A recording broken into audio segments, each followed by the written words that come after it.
revisiting another previous top tier deck that was somewhat quickly forgotten in the competitive scene after its time in the spotlight. On that side note, it is rather interesting how fast some decks are forgotten despite not even being hit in any way, shape, or form on the ban list.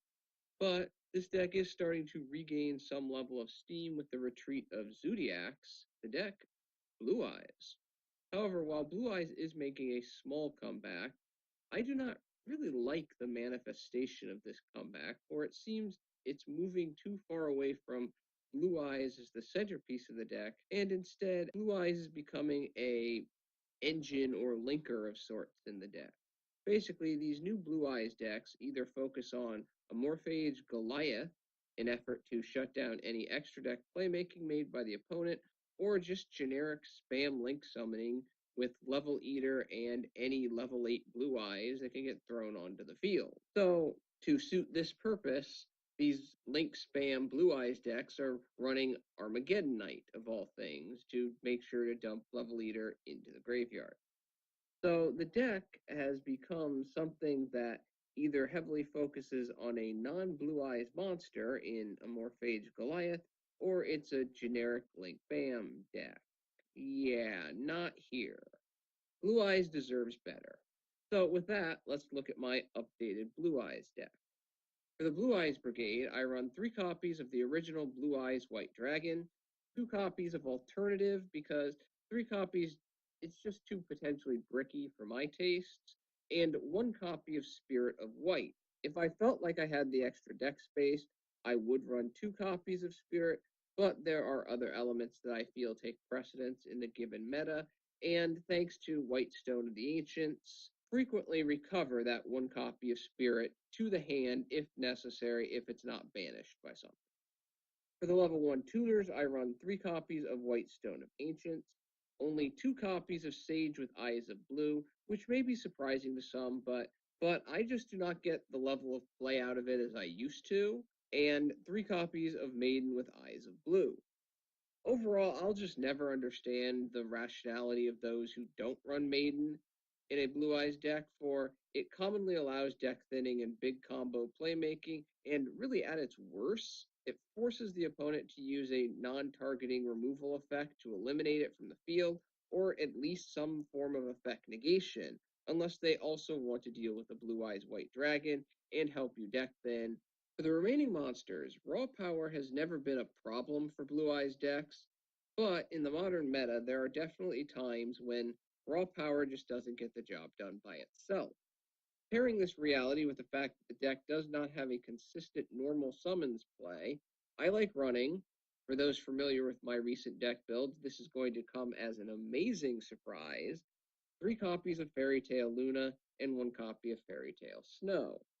Luna provides, as always, a solid normal summons that creates hand advantage for the various discard outlets that this deck likes to run, as well as a means to remove monsters from the field that are either too powerful for Blue Eyes or cannot simply be run over by Blue Eyes smashing into it with its 3000 attack.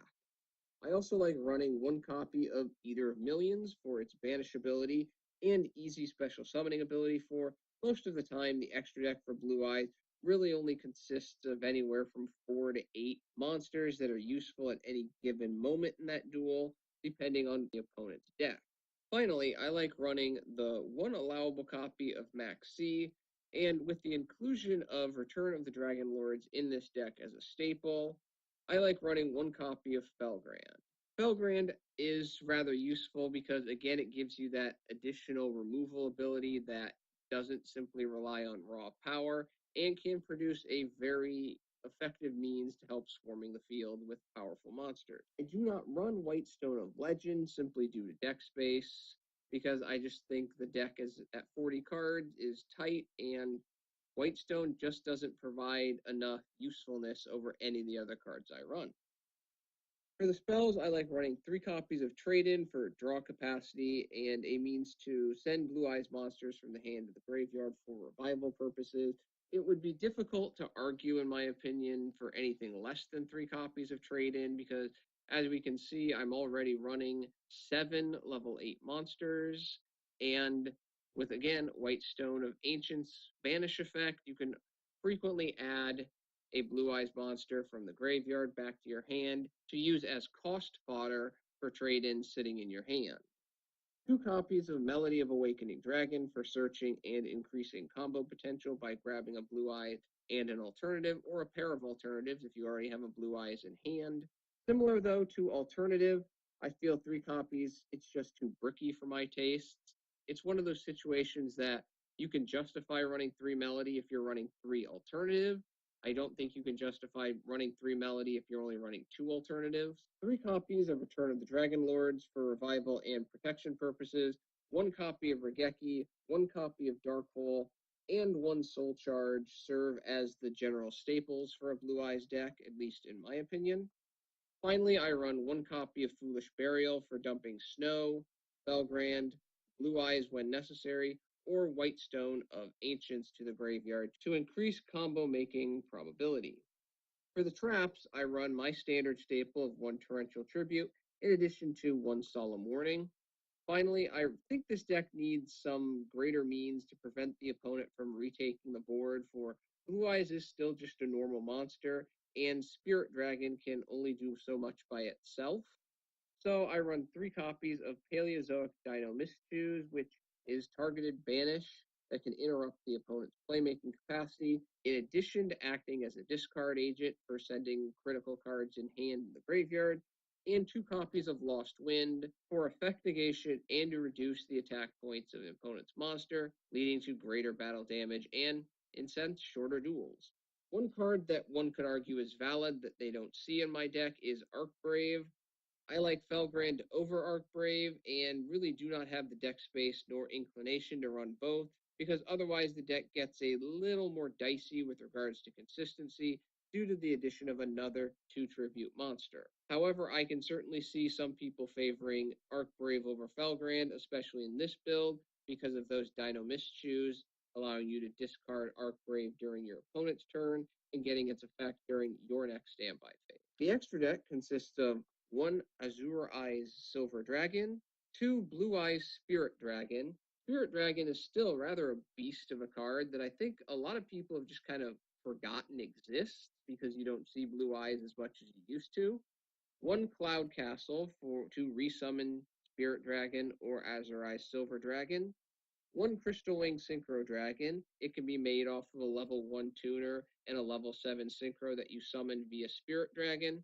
1 Michael, the Arch-Lightsworn for banishing. 1 Black Rose Moonlight Dragon for bounce.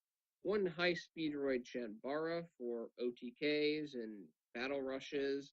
1 King of All Calamities. Usually this is made after you summon a Cloudcastle and activate its effect. 1 Phantom Fortress Enterblathnir.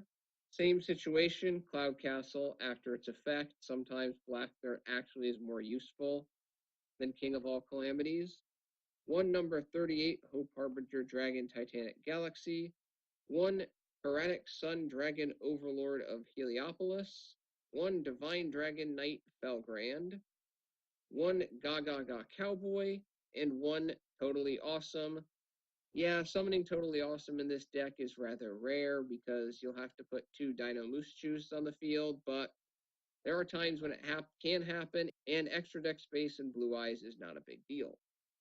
Overall, while Blue Eyes decks do have the capacity to link spam or run cards like Goliath, I feel the deck operates best in this type of build, where the focus is on Blue Eyes just using their powers, associated tech cards to help mitigate opponent plays that can somewhat sidestep this power, and focusing on consistency.